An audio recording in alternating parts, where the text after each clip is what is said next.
आज शादी के बाद पहली बार महिमा अपने घर आई थी और आते आते उसको काफ़ी रात हो गई थी, क्योंकि उसके भाई उसको लेने के लिए गए थे। लेकिन आते आते काफ़ी रात हो गई तो वो बहुत खुश थे, लेकिन वो शिकायत कर रहे थे कि मुझे सुबह ही क्यों नहीं लेने भेजा था।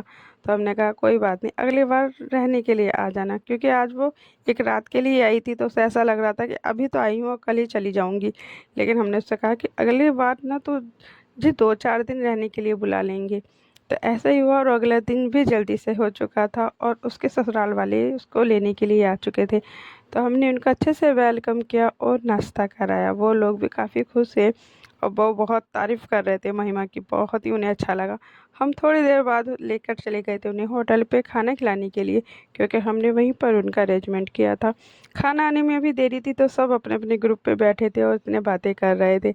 काफ़ी देर बातें की और फिर तभी खाना आ चुका था, तो मैंने सबको खाना सर्व किया और खाना खाने लगे। खाना बहुत ही ज़्यादा टेस्टी था और सभी खाने की तारीफ़ कर रहे थे। सभी कह रहे थे खाना बहुत अच्छा है। ऐसा लग भी नहीं रहा था कि ये पास का ही होटल है, गाँव के पास है और खाना इतना टेस्टी मिलेगा। लेकिन वहाँ का खाना भी वाक़ई में बहुत अच्छा था।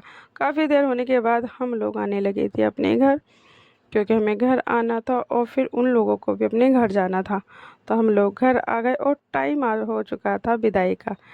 तो दीदी ने हमारी सबका मान किया, सबका टीका किया और टीका करने के बाद थोड़ा-सा भावुकता का तो टाइम हो ही जाता है, क्योंकि ऐसा होता ही है कि लड़की फिर से विदा हो और रोए ना, ऐसा तो होता ही नहीं। फिर महिमा की आँखों में आँसू थे काफ़ी देर रोने के बाद। फिर हम लोगों ने महिमा की कर दी थी विदाई। वैसे उसका मन नहीं था, कह रही थी कि 1-2 दिन और के लिए बुला लेते, लेकिन उसकी मम्मी ने कहा कि अगली बार ज़रूर बुलाऊँगी, अब मत रो अब। फिर थोड़ा-सा मन भारी हुआ और फिर महिमा भी अपनी ससुराल जा चुकी थी।